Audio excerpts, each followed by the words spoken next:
지금 대선 이후에 너무 화가 나가지고. 아, 그래요? 예. 좀 잠도 제대로 못 자고 뭐 스트레스 받고 제가 할 수 있는 게 없다 보니까 네.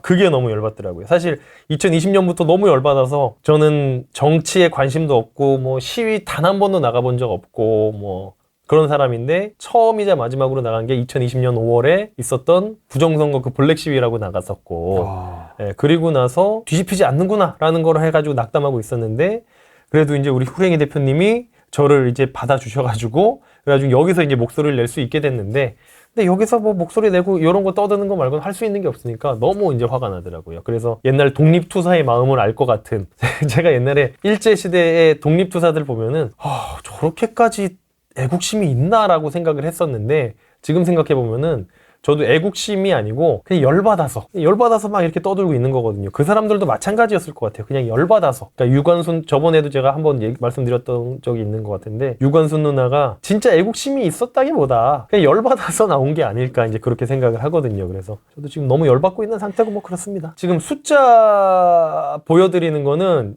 요번 대선에서는 좀 의미가 없더라고요. 좀 물리적으로 너무 갖다 놓고 그리고 부정선거 감시단이 또 감시를 하면서 잡아낸 그 부정적인 표들이 많다 보니까 좀 들쭉날쭉이긴 해요, 숫자가. 좀 이게 희석됐구나. 예, 희석됐어요. 그래서 어느 지역에서 몇 표, 저번 대선에서는 제가 정확하게 보여드렸잖아요. 여기서는 이재명한테 몇 표를 넣어서 이 이재명 표를 빼고 나니까 윤석열, 심상정, 이재명의 그 사전선거와 본투표의 비율이 같아지는 걸로 보여드렸잖아요. 보정값을 했을 때. 그렇죠. 근데 이번에는 그게 안 되더라고요. 몇 군데 보니까. 왜냐면 희석된 게 너무 많아서. 응용한 거 아니에요, 이제? 응용했을 수도 있죠, 사실. 네, 응용했을 수도 있습니다. 그리고 보면은 빳빳한 투표지가 전형적인 부정선거에 그 갖다 놓은 표잖아요. 왜냐면 그 사전선거 투표 용지는 롤로 말려 있으니까 그 롤로 말려 있는 데서 이렇게 끊어서 오는데 그게 빳빳할 수가 없어요. 이렇게 곡선으로 돼 있을 거란 말이에요.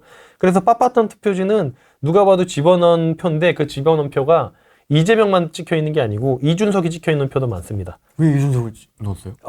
이거는 뭐 말하자면 너무 복잡하고 추측도 들어가 있긴 하지만 그냥 추측을 말씀드리자면은 일단 걔네 부정선거 하는 집단이 후랭이 TV를 봤다.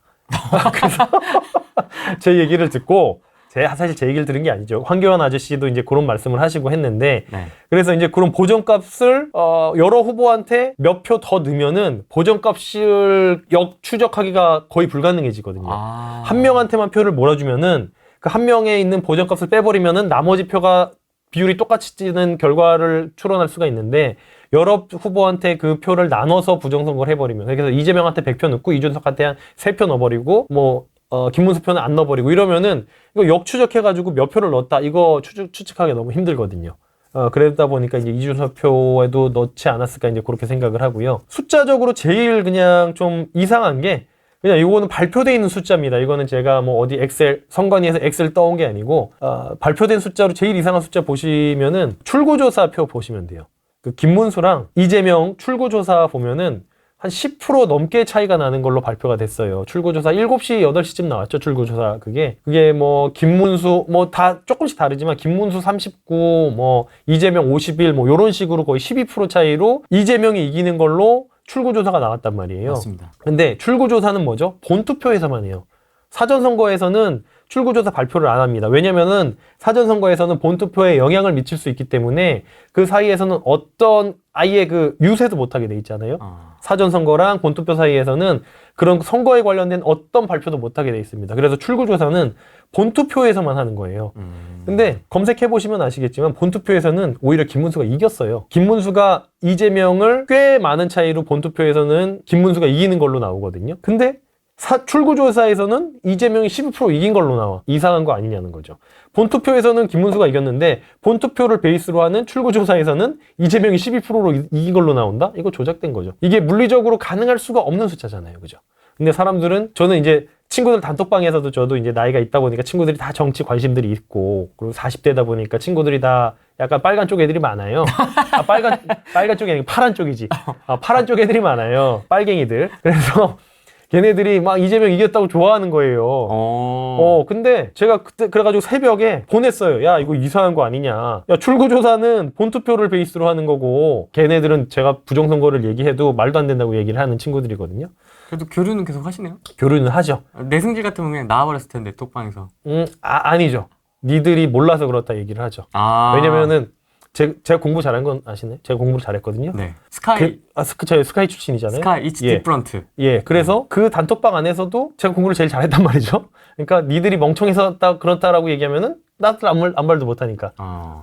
그래서 네, 뭐 그런 식으로 그냥 니들이 틀렸고 10명, 20명, 30명 있어 니들이 틀렸고 전 내가 맞다라고 이제 그렇게 얘기를 하기 때문에 열받지만 뭐 아니 근데 모르는 걸로는 그들이 모른다고 해서 저는 그건 열받지 않아요.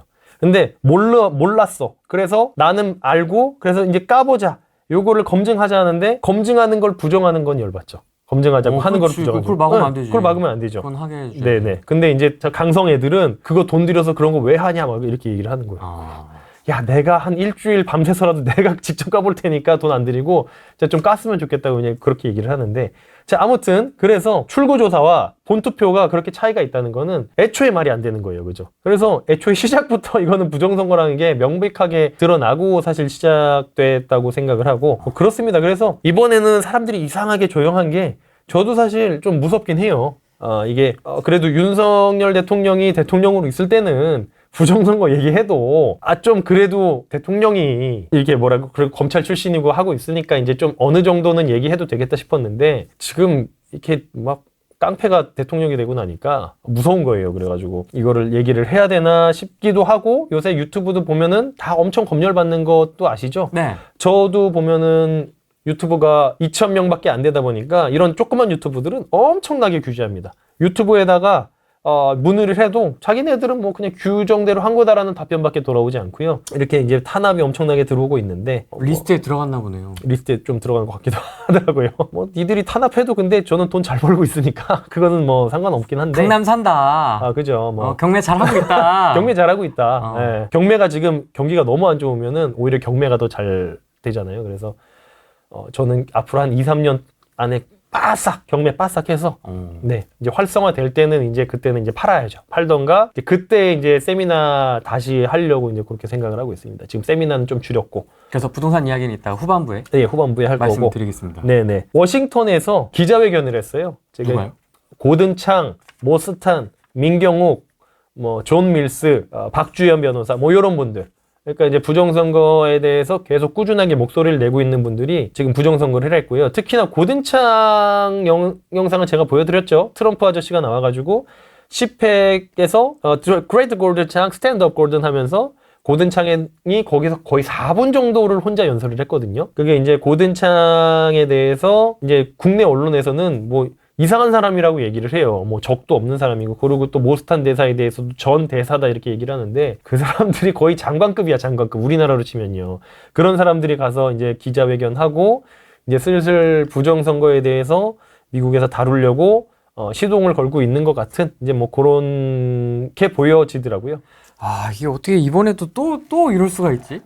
그러니까 저는 안 할 줄 알았습니다. 이게 당연히 안 할 줄 알았죠. 그렇게 계엄까지 할 정도로 난리를 쳤는데 어떻게 또 그러지? 더 했더라고요. 네. 양을 많이 집어넣은 거예요? 엄청나게. 그러니까 보시면은 제가 저번 그 대선 전에 이재명 지지하는 사람이 어디 있어라고 말씀드렸잖아요. 근데 이거 실질적으로 본투표가 실제 진짜 투표라고 보시면 되거든요. 사전투표는 말도 안 되는 거고 본투표를 보면은 김문수가 한참 이겨요. 거의 한 5, 6%? 6, 7%로 본투표만 보면은 김문수가 이기는 걸로 나와요. 근데 사전투표에서 거의 20% 가까이를 이재명이 이겨서 토탈 9% 정도 차이가 났나요? 8%, 9%? 그렇게 차이가 나는 걸로 나오는데 실질적으로는 김문수가 한참 이겼어요. 그리고 거의 지금까지 뭐 대통령 선거 보면은 그렇게 7, 8%씩 차이 난 적이 있나요? 거의 없는 걸로 제가 알고 있는데 이번에는 실질적인 투표는 김문수가 7, 8% 차이로 이겼습니다. 실질적으로는. 진짜 목숨 걸고 집어넣은 거죠. 이번에 보면은 사전선거랑 본투표의 차이가 이렇게까지 많이 난 또 부정선거가 또 없었어요. 진짜 할 수 있는 거 방법 다 해가지고 막 갖다 집어넣은 것 같더라고요. 문재인도 부정선거로 당선된 겁니다. 제가 그때 여기 영상에서는 제가 후랭이 TV에서는 엑셀을 안 보여드렸지만 엑셀 돌려보면은 문재인도 부정선거로 해서 당선이 된 거고 근데 문재인 될 때는 홍준표랑 차이가 좀 많이 나서 사실 부정선거 안 했어도 아마 문재인이 됐을 건데 그래도 보면은 표가 사전선거랑 본투표의 표가 좀 많이 차이가 나요. 거기도 7, 8%씩 차이 나는 선거구가 많이 있어요.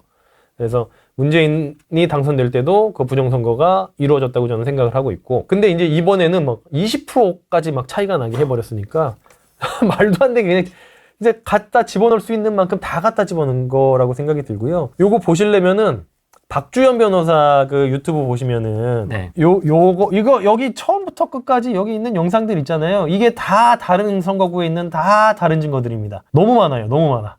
이거 하나씩 다 보시죠. 이거는 여기서 보여드리기에는 몇 시간 걸리니까. 근데 이렇게 많은데 왜 이렇게 조용해요, 언론은? 언론이 조용한 게 문제죠. 그러니까 지금 그 부정선거를 하기 위해서 두 가지가 선행돼야 돼요.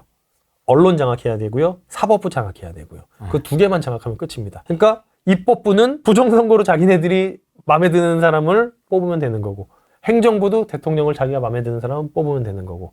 그러니까 삼권 분립에서 입법, 사법, 행정이잖아요. 사법은 투표로 뽑는 이제 게 아니기 때문에 자기네들이 임명을 해야 되기 때문에 차곡차곡 그 뭡니까 판사들 그 뭐지 그 저기 우리법연구회 그런 애들 갖다가 차곡차곡 갖다 집어넣은 거고, 투표는 이제 언론을 또 장악해야지 여기 조용히 잠잠해질 수 있으니까 언론사를 장악을 한 건데, 언론사에 대한 거는 제가 말씀 안 드리겠습니다.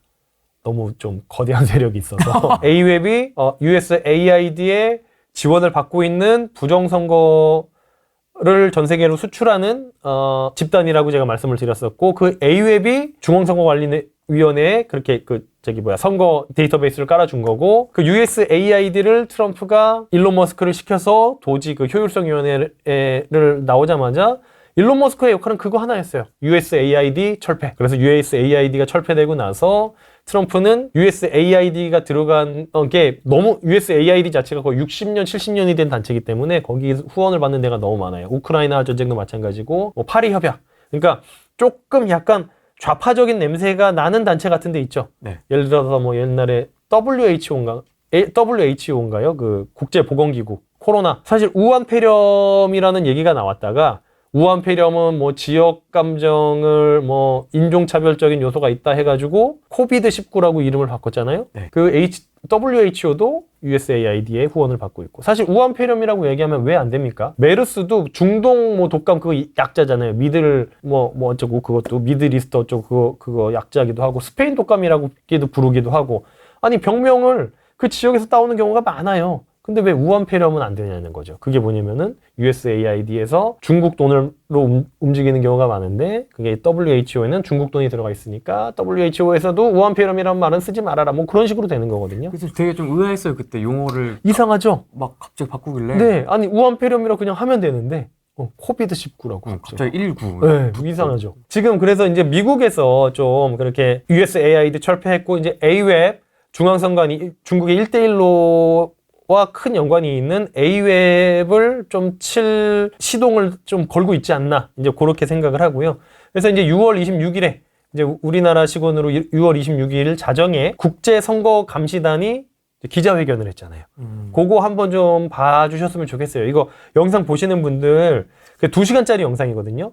근데 후랭이 TV 제가 얘기했던 부정선거 영상 보셨던 분들은 그 얘기가 제가 했던 얘기들이 거의 많이 나옵니다. 그래서 잘 보면은 제가 인사이트가 있었던 게 아니고 제가 그 사람들의 얘기를 갖고 와서 여기 후랭이 TV에서 얘기를 했던 거거든요. 그래서 고든창이나 그 존 밀스 대령이 트럼프 1기에서 국방 저도 정확히 뭐 하신 분인지 모르겠는데 트럼프 1기에서 되게 중요한 국방 역할을 하셨던 분이 지금은 좀 국제적으로 이렇게 좀 대사 역할을 하고 있으면서 그렇게 하시는 분이고, 그리고 또 모스탄 대사는 거기 없었던 것 같고, 뭐 아무튼 여러 그 주요 인사들이 가서 그걸 했으니까, 기자회견을 했으니까 여러분들이 그 2시간짜리 기자회견을 좀 봐주셨으면 좋겠고요. 아마 우리 후랭이님께서 링크 남겨놓겠습니다. 링크 이제 밑에 걸어 놓으실 거니까 그거 영상 2시간짜리인데 좀 2배속으로 해가지고, 어차피 거기 링크에 보면은 자막 다 잘 돼 있거든요. 그래가지고 그 링크 해가지고 꼭 한번 보셨으면 좋겠고요. 대중도 조용합니다. 우리나라는 뭐. 야, 그런 얘기 지금 그 언제적 얘기하고 있는 거야. 그런 음모론 따위에 지금 빠져 있는 거냐, 젊은 청년들이. 정신 차려라. 네네. 이런 댓글들이 보이더라고요, 제 채널에도. 너나 정신 차려야지 무슨 정신은 내가 똑똑하겠니? 네가 똑똑하겠니? 정신은 네가 차려야지. 그러니까 진짜 웃긴 게 전 세계에서 제일 힘센 사람이 누구죠? 트럼프죠. 네. 전 세계에서 제일 돈 많다기보다 가장 혁신적인 일을 하고 있는 사람이 누구죠? 일론 머스크죠. 네. 그리고 우리나라 전 대통령. 지금 이 사람들이 부정선거 얘기를 하고 있어요. 근데 거기서 그거를 음모론이라고 하면은 그럼 트럼프가 음모론자고 일론 머스크가 음모론자고 뭐 윤 대통령은 뭐 지금 논란이 많으니까 윤 대통령은 빼고 보더라도 지금 전 세계에서 가장 힘센 사람들이 부정선거에 대해서 얘기하고 있는데 댓글 보면은 스펠링도 한국 맞춤법도 제대로 못 쓰는 사람들이 부정선거가 아니라고 이렇게 하고 있는 거예요. 그 보면 너무 웃기죠. 트럼프가 그렇다면은 그런 거예요. 아니어도 그런 거야. 아니 전 세계에서 가장 힘센 사람이 그렇다면은 그런 겁니다. 힘든 사람이 무조건 맞는 건 아니잖아요. 무조건 맞는 건 아니지만 왜 힘이 셀 수밖에 없었냐면은 우리나라 언론에서는 트럼프 미치광이, 트럼프 도라이 이렇게 나오죠. 트럼프가 지금 지지율이 어마어마하게 해요. 어마어마하게 세요. 왜 트럼프가 가장 힘이 센 사람이 될 수 있었냐면은 가장 힘이 센 나라에서 가장 큰 지지율을 받고 있는 사람이라 그래요. 지금 미국 민주당에서도 계속 트럼프 1기 때도 그렇고 계속해서 트럼프 탄핵안을 내고 있습니다. 시도를 하는 거네요. 계속 시도해요. 그래서 트럼프가 민주당에서 트럼프를 공격해. 뭐 누가 트럼프를 비난하는 거는 언론에서 그냥 요만한 거 가지고도 이만하게 기사를 내요. 근데 트럼프에 대한 긍정적인 여론은 단 1, 이것도 뉴스도 보면은 데일리 인사이트라고 아주 작은 언론지에서 낸 거고 주력 그게 아니네요. 주력 언론지가 아니죠. 뭐 조중동에서 이거 납니까? 전혀 안 나요. 트럼프가 이렇게 미국에서 엄청난 지지를 받고 있다는 거를 우리나라 언론에서는 내보내질 않아요. 그러네요. 네. 그래서 트럼프가 왜 가장 힘이 셀 수 있냐면은 미국 사람들이 트럼프를 지지하기 때문이에요. 그러면 가장 힘센 나라의 수장이 그렇다면은 그런 거예요. 진짜로. 아니어도 그런 거고 트럼프가 우한 폐렴이 코비드19가 중국에서 발발했다? 그 중국이 일부러 전 세계로 퍼뜨렸다. 지금 그거 프레임 씌우려고 그러고 있거든요. 그거는 진짜일지 아닐지 모르겠어요, 사실. 진짜로 실수로 유출이 됐는지, 어떤 연구실에서 나왔다고 얘기가 지금 계속 돌고 있잖아요. 그게 실수로 됐는지, 일부러 했는지, 아니면 연구실이 아니고 진짜 박쥐에서 비롯된 균인지, 그거는 모르겠지만, 트럼프가 그렇다면은 그렇게 되는 거예요. 지금은. 지금 그래서 우리나라는 미국보다 중국 영향을 더 받고 있단 말이에요. 그래서 아시아에서 가장 힘센 사람은 사실 시진핑이잖아요. 네. 시진핑이 그렇다면 그런 대로 지금 우리나라가 흘러가고 있죠. 네. 근데 그거를 트럼프가 뒤집으려고 하고 있는 거고요. 그래서 시진핑은 뭐라고 하고 있어요? 부정선거 없다. 한국은 뭐 북한이랑 친구로 지내야 된다. 뭐 이런 식으로 중국에서 계속 프레임 씌우는 대로 우리나라의 정책이 흘러가고 있단 말이에요. 그게 왜 그러냐면은 시진핑이 아시아에서 우리나라 주변 국가에서 가장 힘이 센 사람이기 때문에. 근데 그러면 시진핑이 그렇다면 그런 거 아니에요? 근데 트럼프가 더 세잖아요. 우리들의 일그러진 영웅이에요. 지금 누가 엄석대냐야 지금. 엄석대 나중에 쫓겨나는데? 쫓겨나죠. 학교에서. 그래서 시진핑이 지금 쫓겨나려고 하고 있는 거죠. 그래서 시진핑을 쫓아내는 사람이 누구냐면은 담임 선생님이 새로운 담임 선생님이죠. 그게 트럼프. 최민식. 최민식 맞아. 네. 최민식이 지금 트럼프인 거예요. 우리들의 일그러진 영웅에서. 그래서 근데 이게 정의는 뭔지 모르겠어요. 어차피 정의는 사실 저는 없다고 생각을 하거든요. 정의는 정답이 될 수가 없어요. 내가 감정이 어디로 휩쓸리냐인데 이순신 장군 아주 훌륭한 사람이잖아요. 근데 사실 지금의 법 체계로 해석하면, 그러면 물론 안 되지만, 지금의 법 체계로 해석하면은 수천 명을 죽인 살인범일 수도 있어요. 근데 그거 아니잖아요. 이순신은 지금 전 세계적으로도, 일본에서도 이순신만은 되게 추앙하는, 해군 제독이잖아요. 근데 지금의 법 체계로 보면은 사실 살인자잖아요. 근데 그렇게 보면은 안 되는 거잖아요. 그래서 정의라는 거는 그때그때 달라지는 개념이기 때문에, 저는 정의가 뭔지는 모르겠고, 대신 우리나라 사람들이, 우리 가족이, 내 친구가, 뭐 내 주변에 있는 사람들이, 그리고 더 나가서 이제 대한민국 사람들이, 그리고 더 나가서 진짜 전 지구상에 있는 사람들이 가장 잘 살 수 있게 만들 수 있는 방법이 뭔지 생각해 봐야 된다는 거죠. 그래서 민주주의도 민주주의가 위대하다, 민주주의가 훌륭하다라고 생각하진 않아요. 민주주의는 차악일 뿐이다라고 생각을 하거든요. 그게 막 공산주의나 사회주의 같이 최악인 거를 피해 나갈 수 있는 차악이라고 생각을 해요. 왜냐하면 민주주의는 대중들이 멍청하면은 이거는 사회가 그 집단이 산으로 갈 수밖에 없는 구조를 갖고 있단 말이죠. 그리고 혹시나 외부의 개입을 통해서 중국이 서북 공정을 했던 것처럼 인구수로 밀어붙여서 투표권을 그 외국인들이 그쪽 사람들이 돼서, 그러니까 뭐 캐나다나 호주처럼 시민권을 따서 그들이 투표에 개입하게 된다면은 그거는 그 중국 마음대로 캐나다, 호주의 정책을 좌지우지할 수 있는 것처럼 민주주의의 맹점, 이제 그런 어떤 다수결에 의한 거라는 맹점이 있다는 거죠. 그래서 정의가 사실 뭔지는 모르겠고요. 가장 잘 살 수 있게 만드는 방법은 지금 본인이 지금까지 해왔던 게 사람들을 잘 살 수 있게 만든 사람이 대통령 혹은 리더가 돼서 그걸 똑같이 그렇게 하면은 사람들이 잘 살 수 있게 되지 않을까 생각을 하고요. 뭐 박정희 스타일의. 박정희 아주 훌륭하죠. 저 박정희가 굉장히 좌파적인 대통령이었잖아요. 사실은 그 좌파, 우파, 진보, 보수라는 게 정부의 개입 여부잖아요. 정부가 개입을 많이 하면은 좌파적인 거고, 정부가 개입을 안 하면은 우파적인 거고. 그래서 저번에 말씀드렸던 것처럼 극우라는 말은 사실 없는 게 맞아요. 그러니까 둘 극우래요. 극우라는 게 있을 수가 없어요. 아니, 개입을 정부가 간섭을 안 하는데 더 간섭을 더욱더 안 할 수 있는 방법이 있나요? 그거는 없어요. 그러니까 그래서 나는 무정부주의자다라고 해가지고 미국에서 가끔 보면은 농장 많이 갖고 있는 사람들이 나는 여기 내 나라라고 할 거야 하는 이제 무정부주의자 아나키스트들이 있어요. 그런 사람들은 극우일 수가 있어요. 혹은 옛날에 파시스트 전체주의자들을 극우라고 표현했는데 걔네들은 왜 그랬냐면은 민족주의로 물쳐져 있어서 그래요. 그래서 정부를 따르는 게 아니고 민족, 집단을 따라서 그들을 극우라고 불렀었던 거거든요. 근데 지금은 그런 파시스트를 민족주의자들이 어딨어요. 그러니까 그래서 극우란 말은 성립되지가 않아요. 정부의 개입이 얼마나 적냐 많냐 지금 적은데 더 적어 그런 걸 주장하는 사람이 어떻게 그러니까 극우란 말은 근데 그래서 성립할 수가 없고요. 극좌란 말은 성립할 수가 있죠. 정부의 개입을 더욱더 많게 만들면 그게 극좌적인 성향을 갖게 되는 거거든요. 그래서 극좌라는 말은 맞을 수가 있는데 그래서 극우란 말은 맞을 수가 없고 극우란 말은 그냥 극우란 말을 하는 사람 자체가 그냥 못 배운 사람이라고 생각하면 돼요.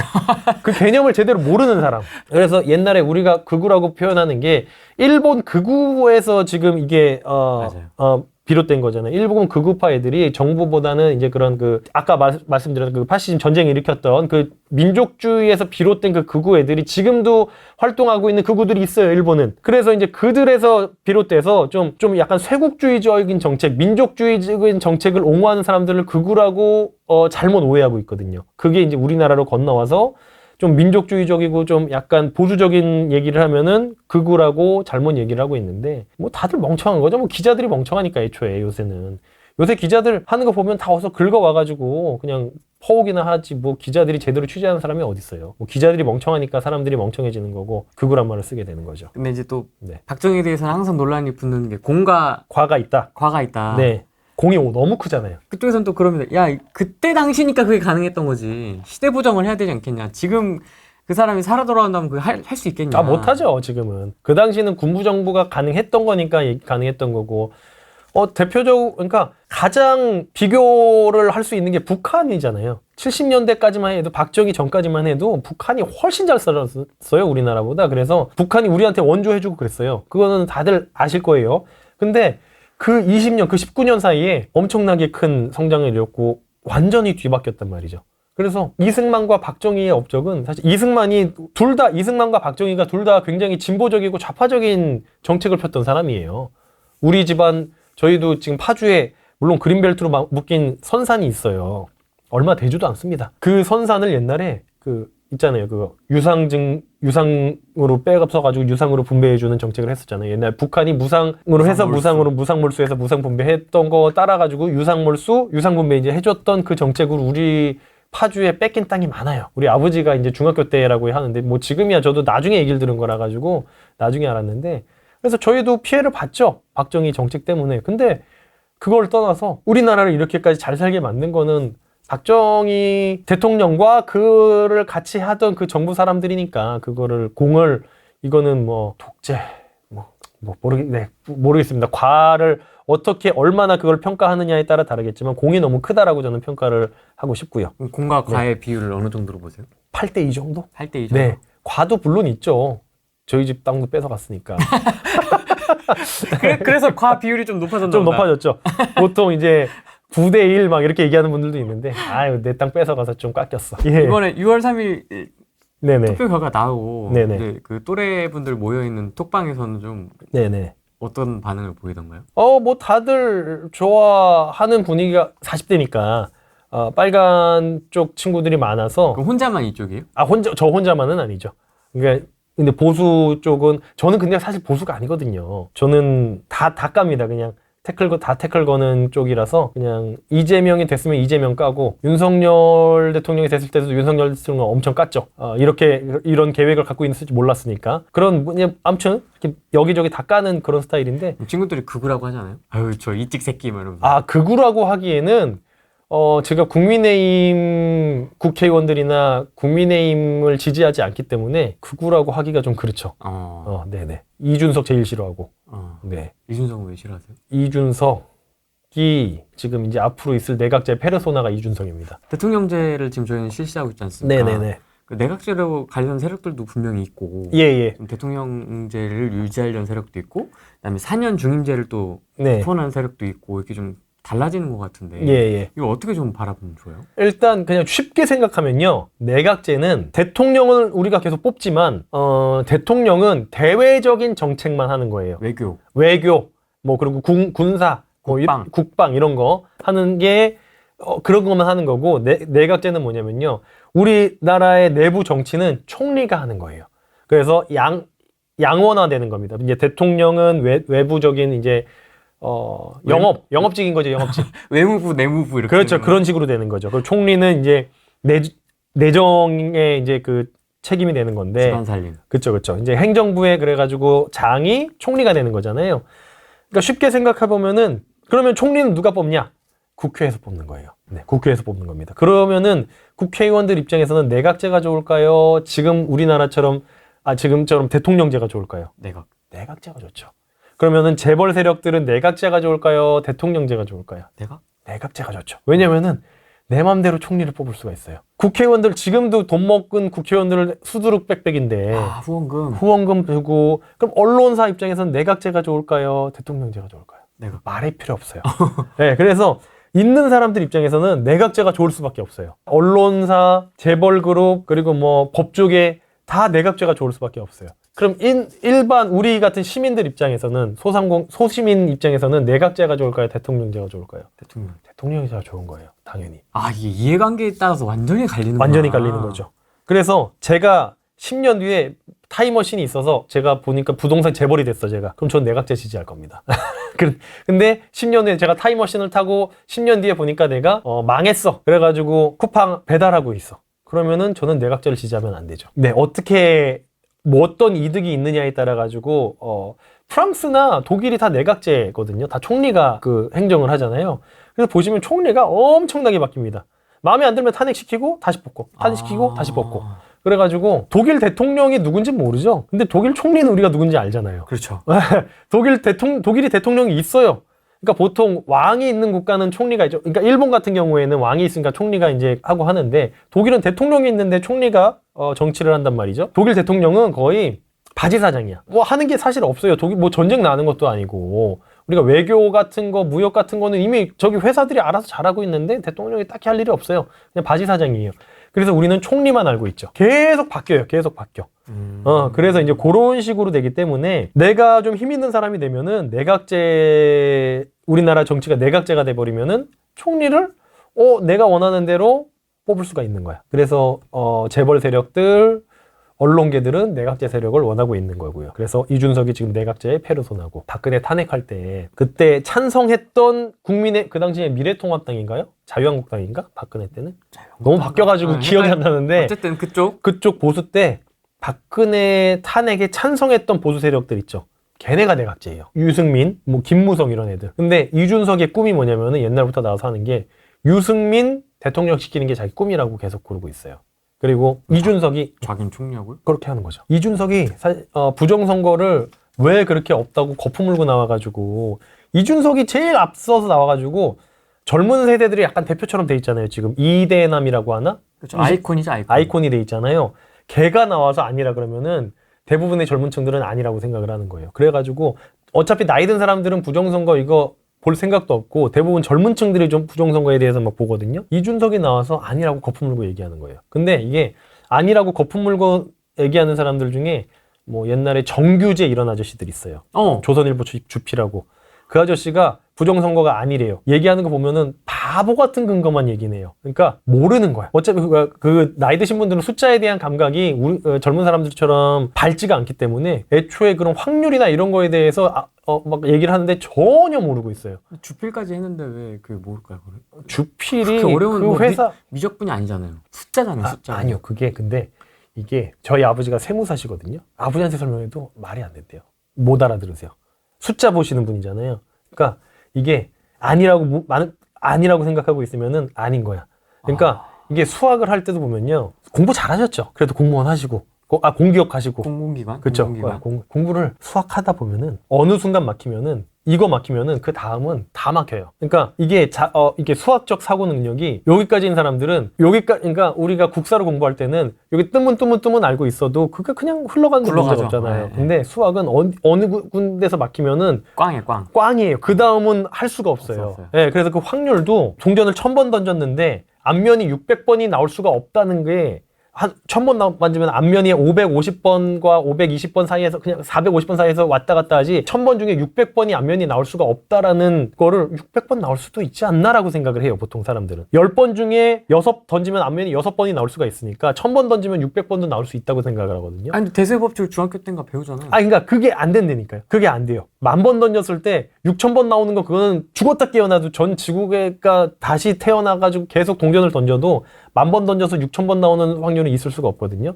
근데 10번 던져서 6번이 나올 수가 있으니까 10,000번 던져서 6000번이 나올 수도 있다라고 보통 사람들은 생각을 해요. 그래서 사전선거랑 본선거가 한 10% 차이 날 수도 있지. 이렇게 생각하는 사람들이 생각보다 많아요. 네. 그래서 그거에 대해서 이상함을 못 느끼는 사람들이 많아요. 근데 수학적으로 어느 정도 감각 있는 사람들은 말도 안 되네. 그냥 보면 바로 보이는 거예요. 근데 모르는 사람들은 이게 어때서가 되는 거예요. 그래서 거기서부터 차이가 확 갈려서 그래서 제가 저번부터 말씀드린 게 모를 수도 있다. 모르는 건 전혀 잘못이 아니야. 근데 알면서 아니라고 얘기하는 거는 진짜 나쁜 놈이고 몰랐다고 해서 그걸 까보자고 하는데 그거 반대하는 놈 진짜 나쁜 놈이고 라고 그래서 그때 말씀드렸던 거고 이준석은 그래도 하버드잖아요. 하버드가 공대가 그렇게 뭐 좋은 학교 좋지는 않지만 하버드는 문과가 좋은 학교니까. 그래요? 그래도 명문대 아닙니까? 세계 최고의 대학 아닙니까? 그거는 하버드 법대, 하버드 비즈니스 스쿨, 하버드 철학과 이런 거. 걔네들은 다 나눠져 있잖아요. 하버드 공대는 30위 안에 못 들어갑니다. 그렇습니까? 네. 대비점이 있군요. 그럼요. 스탠포드가 1등이고 캘리포니아가 2등이고 뭐 그런 MIT가 3등이고 뭐 이렇게 계속 왔다 갔다 하는데 하버드가 의대는 좋고 뭐 하긴 하죠. 그리고 하버드 예일이 법대로는 최고죠. 그리고 펜실베니아 비즈니스 스쿨, 하버드 비즈니스 스쿨이 또 이제 최고고 이게 그래가지고 우리나라처럼 서울대가 다 좋아가 아니에요. 걔네는. 그래서 하버드 공대가 좀 순위는 떨어지긴 하지만 그래도 공대잖아요. 그래도 보면은 똑똑하잖아요. 숫자 이해 못할 수가 없어요. 이준석 같은 경우에는. 근데 거품 물고 그렇게 나와서 아니라는 거 보고 저 새끼 왜 저러지 처음에 싶었는데 얘 내각제 세력의 페르소나구나 라는 게 이제 알고 나서부터는 제가 이제 제일 싫어하는 정치인이 됐죠. 이재명보다도요? 네네네. 이재명은 그래도 모르겠어요. 둘 다 나쁜 놈인데 근데 저는 그러니까 안에서 분탕 치는 쥐새끼 같은 놈이 제일 나쁜 놈이라고 생각을 하거든요. 그냥 대놓고 적보다는? 네네. 이재명은 대놓고 나와서 적이잖아요. 근데 이준석은 진짜 쥐새끼, 진짜 분탕 치는 진짜 질 나쁜. 결과는 이렇게 나왔고 네. 뭐 확인 또 해보시니까 또 역시나 또 집어넣은 게 확인이 됐고. 네네. 그래서 지금 미국에서는 이렇게 좀 시동을 거는 느낌들이 보이지만 우리나라 좀 조용한 상황입니다. 네, 우리나라가 할 수 있는 건 사실 없습니다. 그 독립운동이랑 마찬가지예요. 구한말에 독립운동 할 때도 1940년대에 그때 이제 뭐 일제강점기 마지막 게 대한민국 사람들은 그냥 일본한테 수탈당하기 바빴지 그냥 저 나카무라 개새끼 그냥 이런 얘기나 했지 진짜 독립운동 하는 사람은 없었고요. 독립운동은 만주 쪽에서 도시락 폭탄 던지고 그런 독립운동을 하신 분들은 있었지만 결국 그래서 어떻게 독립이 됐냐면요. 독립운동 하시던 분들이 열심히 독립운동을 해서 독립이 된 게 아니고요. 나가시마나랑 히로사키에 원자폭탄 떨어져서 독립된 거거든요. 그냥 일본이 한국하면서 그냥 자동적으로 독립이 된 거잖아요. 원래 그래요. 그러니까 이게 우리나라가 나약했다, 독립운동이 나약했다 이런 얘기를 하는 게 아니고요. 원래 국제정세는요. 가장 강자와 두 번째, 세 번째 강자들의 싸움에서 고래 싸움에 새우등 터지다가 이득 보는 나라가 있고 불이익 보는 나라가 있게 되는 거거든요. 지금도 마찬가지예요. 우리나라는 물론 군사적으로도 뛰어나고 경제적으로 뛰어나지만 중국과 미국의 싸움에서 벗어날 수가 없어요. 6.25도 마찬가지잖아요. 우리가 6.25 하고 싶어서 했어요? 소련이랑 중공이랑 미국이랑 편먹고 우리나라에서 걔네들의 대리 싸움을 우리나라에서 한 거잖아요. 그러니까 그러다가 뭐 평양 이북까지 우리나라가 쳐들어갔었다. 그때 아이젠하워 대통령인가? 걔가 이제 그만 가 해가지고 그때 3.8선 만들어진 거잖아요. 분단도 독립도 그렇고요. 6.25 전쟁도 그렇고요. 우리나라 분단도 그렇고요. 우리나라가 한 건 아무것도 없어요. 중국과 그 당시 소련과 미국이 그렇게 정해져서 걔들이 하라는 대로 한 거거든요. 지금도 마찬가지예요. 지금 그럼 우리가 힘을 키워가지고 우리 자주국방을 해야 되지 않냐? 우리가 뭐 안 돼요. 죄송합니다. 죄송하지만 그건 안 됩니다. 그래서 지금 제가 계속 미국이 좀 해줘야 된다라고 말씀을 드리는 거고요. 그러니까 중국이 더 잘 사는 나라고 중국의 시스템이 더 좋고 중국이 더 좋은 나라고 우리한테 더 이득이 되는 나라라고 했으면은 중국이 부정선거 했었다고 하더라도 뭐 괜찮아라고 저는 얘기했었을 거예요. 결국 정의라는 거는 없고, 그러니까 정의라는 개념은 사기인 거고, 우리가 결국 어떻게 해야 더 잘 사느냐가 되는 건데, 지금 시스템이 중국으로 넘어가 버리면 우리나라가 사람들이 못 살게 될 게 뻔히 보이니까 이제 그거를 막고 싶은 거고, 근데 그거는 우리나라는 막을 수 없는 거고, 결국 미국이 막아줘야 된다. 결국 그렇게 생각을 하고 있는 겁니다.